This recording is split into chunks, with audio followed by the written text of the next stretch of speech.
पास paper के सवाल चुन चुन के find equation of straight line passing through origin and perpendicular to axis. यार जब बात पासिंग थ्रू ओरिजिन की कर दी तो वो यही हो सकती है, और परपेंडिकुलर टू वाई एक्सिस तो इसका मतलब है कि ये। ठीक है मेरे भाई, तो ये तो एक ही आंसर हो सकता है आपका x इक्वल टू 0। फिर find equation of circle whose centre is at 2,0 and radius 3 unit. Centre 2,0 यानी x minus h square plus y minus k square equal to r square. इससे सॉल्व करेंगे h2 हो जाएगा, r3 हो जाएगा। Final answer ये question आएगी बच्चों। फिर कह रहे हैं equation of ellipse relate to its centre at origin and foci are 2। Foci यानी C जिसे A मल्टीप्लाई बाई ई भी कहते हैं, और ये A अपॉन ई होता है। ठीक है, चाहें तो इसको डायरेक्ट भी कर सकते हैं। 2 को 1/2 से मल्टीप्लाई करेंगे तो A स्क्वायर 4 आ जाएगा।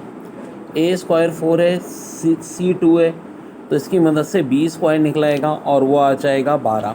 ठीक है, तो ये हमारी इक्वेशन। अब चूँकि एलिप्स है तो पॉजिटिव होगा, ये आंसर होगा ऑप्शन ए। फिर कह रहे हैं mid point of perpendicular from the focus to the director is called dash vertex of the parabola. Answer option A. फिर पॉइंट डिवाइडिंग a,2, तो भाई ये पॉइंट रेशो फार्मूले से हो जाएगा, आंसर हो जाएगा 3,0। फिर equation of tangent to the hyperbola at, तो देखो इक्वेशन ऑफ एलिप्स की ये शॉर्ट ट्रैक है, टेंजेंट की ये है। x1 y1 तो ये हो गए हमारे 4 और -3। 12 से डिवाइड कर लो तो एक्स स्क्वायर के नीचे जो आता है ये a स्क्वायर, ये b square. a square b square और x1 y1 की वैल्यू यहाँ पुट करना, तो आंसर ये वाला ऑप्शन आ जाएगा। Find equation of normal to the ellipse 3x square plus Y square equal to 57 at point 2,3। तो भाई ये पॉइंट से देखें कौन सी इक्वेशन सेटिस्फाई हो रही है, पहली हो जाएगी। फिर length of arc cut off a circle of radius 6 centimetre by a central angle of,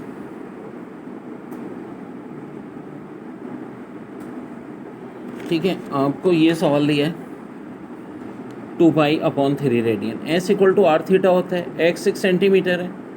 अब यहाँ 2π से 6 से 3 कटेगा, 2π इंटू 2 4π, जो कि 12.56 होगा। और इस सवाल को भी देखो हम उस ट्रिक से कर सकते हैं कि equation of tangent to the hyperbola 3x square minus 4y square equal to 12, तो इसको भी पॉइंट से भी चेक कर सकते हैं अगर आप फार्मूला भूल जाएं। x या 4y या -3, तो ये 1 वाले सेटिस्फाई करेगा। ठीक है जी, और ये देखो डेफिनेशनें तो ये सारी आती हैं। और यहाँ जो सवाल था equation of straight line passing through origin and perpendicular to Y axis, perpendicular to Y axis या पैरेलल टू एक्स एक्सिस, दोनों सूरत में इसका आंसर यही होना था x इक्वल टू 0। अगर परपेंडिकुलर टू एक्स एक्सिस हो जाता तो y इक्वल टू 0, क्योंकि पासिंग थ्रू ओरिजिन। चले if magnitude of mi plus m plus 1j plus m minus 1k is 2, तो m की वैल्यू चाहिए। अब बच्चों इसका मतलब क्या होता है, i के कोफिशिएंट का स्क्वायर प्लस j के कोफिशिएंट का स्क्वायर प्लस k के कोफिशिएंट का स्क्वायर इक्वल टू 2। अब यहाँ हम m स्क्वायर है, इसको a plus B whole square के फार्मूले से खोलेंगे, इसको a minus B whole square के, जिसमें यहाँ से -2m और +2m कट जाएगा, यहाँ से +1 +1 2 और 3m स्क्वायर। इसके बाद बच्चों स्क्वायरिंग बोथ साइड करेंगे, जिससे 3m square plus 2 equal to 4 आ जाएगा। अब ये +2 उधर ले जाओ तो 3m स्क्वायर 2 के बराबर आ जाएगा। 3 को उधर ले जाके डिवाइड कर लो तो जनाब वाले ये हो जाएगा ±2√3, यानी कि आंसर हो जाएगा ऑप्शन डी। बहुत ही ख़तरनाक सवाल था। देखो असल मेन कॉन्सेप्ट यहाँ हमने लगाया, जो ये कैंसिल हो गया ना -2m + 2m, इसने क्वेश्चन को आसान कर दिया। बाकी तो देखो फिर वैल्यू निकालना कोई मुश्किल काम। कह रहे हैं कि x + 3, -5 - y बराबर है 3x + 2 -y + 5 के, तो x y की वैल्यू निकालें। यार अगर x + 3 बराबर है 3x + 2 के, तो बहुत आसान हो गया। यहाँ से 2x बराबर 1 के हो जाएगा, x की वैल्यू हो जाएगी ½ अब x की वैल्यू हाफ का एक ही ऑप्शन है तो लाजमी बात है y भी 0 होगा। वैसे कैसे निकालते हैं? -5 + y को -y के इक्वल पुट करते हैं, लेकिन साफ दिख रहा है यहाँ ये किसके बराबर आएगा? 0 के, और 0 ही आएगा। फिर कह रहे हैं if the shadow of 4 feet tall girl is 4 feet then angle of elevation. एक ट्रिक हमेशा ध्यान में रखो, अगर शेडो और पर्सन की हाइट सेम है तो ऐसा एक ही एंगल पे होता है 45 डिग्री, यानी π/4 पे। देखिए बड़ा अच्छा सवाल है। 2 vector v1 = 3i - 4j and v2 = 3i - j are collinear if y = collinear की शर्त क्या होती है? देखो पहले i का कोफिशिएंट लिख दिया 3, j का कोफिशिएंट -y, नीचे वाले i का कोफिशिएंट 3, j का -1, और इसका डिटर्मिनेंट किसके इक्वल लेंगे हम? 0 के। ये मल्टीप्लाई किया -3 आ गया, ये मल्टीप्लाई करें +3y आ जाएगा। 3y 3 के बराबर होगा तो बच्चों y किसके बराबर आ जाएगा? 1 के आ जाएगा। तो इसका मतलब है वेक्टर कोलिनियर के लिए यहाँ शर्त क्या है? y किसके बराबर होगा बेटा? 1 के बराबर होगा। कह रहे हैं shopkeeper sold a fan at 10% profit, had he sold the fan at 20% profit he would have gained 50 more the cost price। बेटा सीधी साधी ट्रिक लगाओ, दोनों प्रॉफिट हैं, 20 भी और 10 भी। जब दोनों प्रॉफिट हो ना तो उनका डिफरेंस ले लें। क्या ले लें? डिफरेंस। मोर कितना है? 50। 50 को 10 से डिवाइड करके 100 से मल्टीप्लाई करते हैं, 0 कटा, आंसर 500। यूनिवर्सल सेट है 11, 12, 13, 14, 15, सी है 14, 15। कह रहे हैं सी का कॉम्प्लीमेंट्री, तो भाई 14, 15 के अलावा यूनिवर्सल में जो बचे यानी 11, 12, 13, यही हमारा आंसर हो गया बच्चों। फिर बड़ा अच्छा सवाल है कि tank 30/20/10 is half filled water, how much water? तो भाई पहले तो वॉल्यूम निकाल लो, 30 × 20 × 10 का, जो कि 6000 आ जाएगा। अब चूँकि हाफ फिल्ड है वाटर, 6000 का हाफ ले लो। 6000 का हाफ कितना होता है? 3000 cm3। यही आंसर। अलजबरा का सवाल है 11 होल + 1/3 3।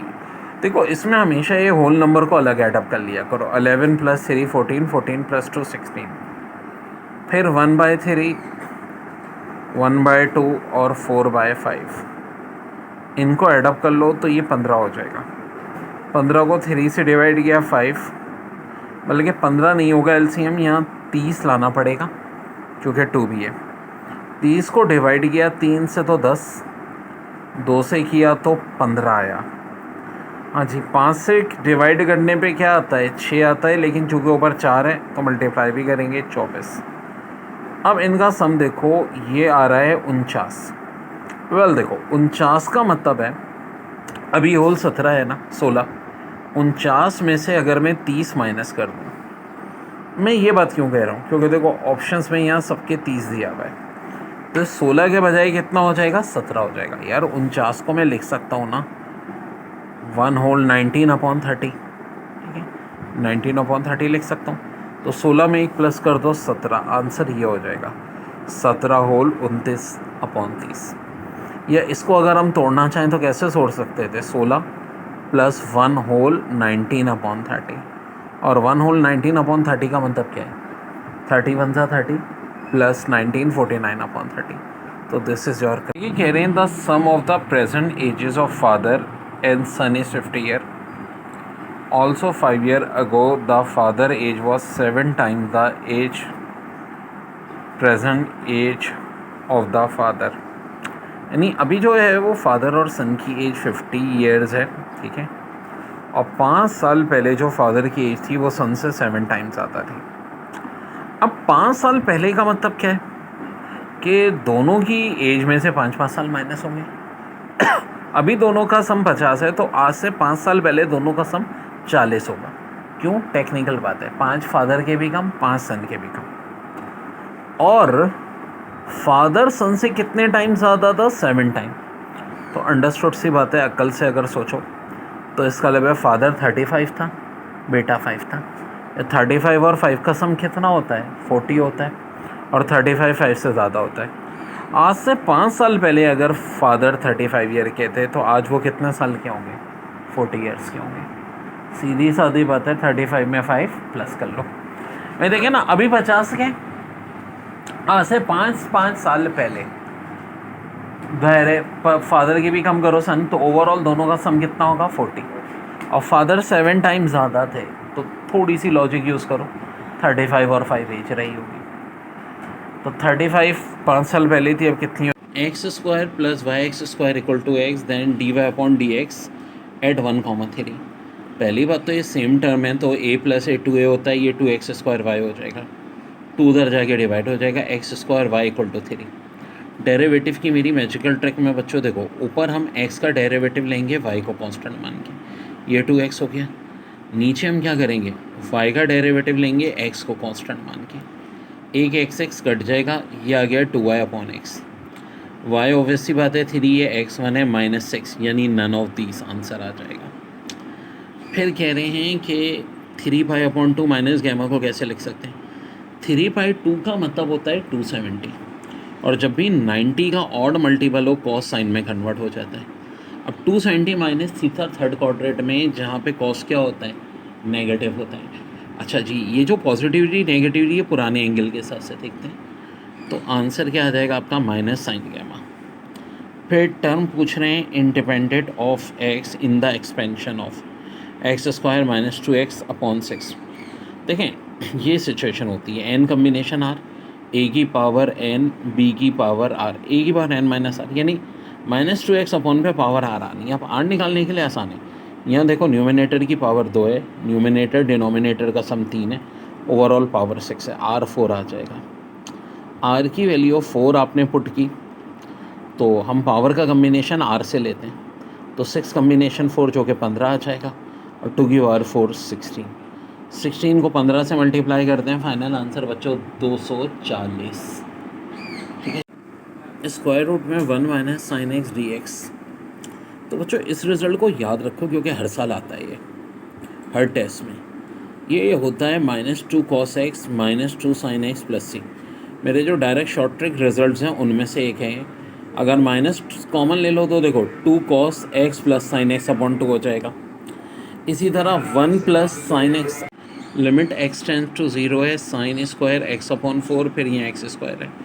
सो बच्चों थोड़ी सी अकल यूज़ करो, साइन x अपॉन 4 का ये होल स्क्वायर कर सकता हूँ मैं, जी हाँ कर सकता हूँ मैं।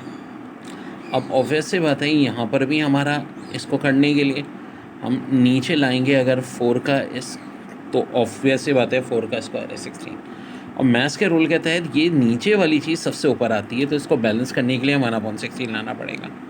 ये पूरा 1 होता है, तो फाइनल आंसर आ जाएगा 1/16। फिर पीरियड पूछ रहे हैं, देखो पीरियड में सब कुछ भूल जाओ, ये वाला भी, इससे पहले वाला भी, ये देखते हैं। साइन में जो x का क्वोशिएंट 2 है, साइन का पीरियड 2π होता है, एक्चुअल पीरियड निकालने के लिए 2π को x के क्वोशिएंट से डिवाइड कर दें, तो आंसर पाई हो जाएगा। फर्स्ट 3 टर्म पूछ रहे हैं 1 माइनस एक्स स्क्वायर की, तो ऑब्वियसली बात है पहली तो 1 आएगी यार। फिर अगली ऑल्टरनेट साइन के तहत -nx होती है, जो कि ऑफकोर्स -2x होनी चाहिए, तो इनमें -2x का एक ही ऑप्शन है जिसमें 1 -2x है, तो अंडरस्टूड सी बात है, आंसर यही होगा, आगे चेक करने की ज़रूरत भी नहीं है बच्चे। जनाब इस स्ट्रक्चर का क्या नाम है भाई? ये वाला है एनीसोल, ठीक है, एनीसोल, और ये वाला है बेंजोनाइट्राइल, बेंजोनाइट। तो बड़ा प्यारा सवाल है, इफ़ थीटा बिटवीन 90 एंड 360 और theta equal to cos inverse 2, तो थीटा होगा क्या यार? कॉसेक 2/3 का मतलब है साइन की वैल्यू √3/2, रेसिप्रोकल है। कब होती है? 60 और 120 डिग्री पे। तो यहाँ तो 90 से 360 की बात हो रही है ना, तो ऑफकोर्स 60 वाला नहीं 120 वाला ही हमारा आंसर होगा, क्योंकि साइन 120 होता है √3/2, तो कॉसेक 120 इसका रेसिप्रोकल है 2/√3 हो जाएगा, आंसर हुआ 120। अब ए दिया है 40, बी 20, सी 20। सबसे पहले तो हम एस निकाल लेंगे, सम करके डिवाइड करेंगे, 2 से 40 आ जाएगा। एरिया के फार्मूले में जब बच्चों पुट करेंगे तो देखो ए भी 40 है, 40 - 40 कैंसिल होके आंसर क्या आ जाएगा? 0 आ जाएगा। फिर A3 B4 C5। अच्छा जी, इन सब का जो सम आ रहा है बच्चों, खैर यहाँ से हम एस और एरिया निकाल लेंगे, दोनों 6 आ जाएगा बच्चों। अब जब एस और एरिया 6 आ गया तो यहाँ 6, हाँ जी एस भी 6, A3, तो फाइन दिख रहा है कि आंसर हमारा क्या आ जाएगा बच्चों, 2 आ जाएगा। तो बच्चों बड़ी अहम ट्रिक है, इसको डायरेक्ट एज ए शॉर्टकट जो मेरे फार्मूले ना उनमें से एक है, क्योंकि पेपर में बहुत आता है। -2 cos x upon 2 -2 sin x upon 2। कभी पेपर में इस फॉर्म में होता है और कभी ये करते हैं -2 कॉमन ले लेते हैं, cos x upon 2 plus sin x upon 2। Last time इस फॉर्म में आया था। इसी तरह इसका 1 प्लस sin x अपॉन 2 का भी याद रखो। देखो -2 cos x यहाँ भी है, लेकिन -2 sin x अपॉन 2 की जगह +2 sin x अपॉन 2 है। फिर बड़ा अच्छा सवाल था, value of k so that the sequence k-1 k+3 3 k-1 form an arithmetic progression. Arithmetic progression में आखिर होता क्या है, second term minus first term बराबर होती है third term minus second term के।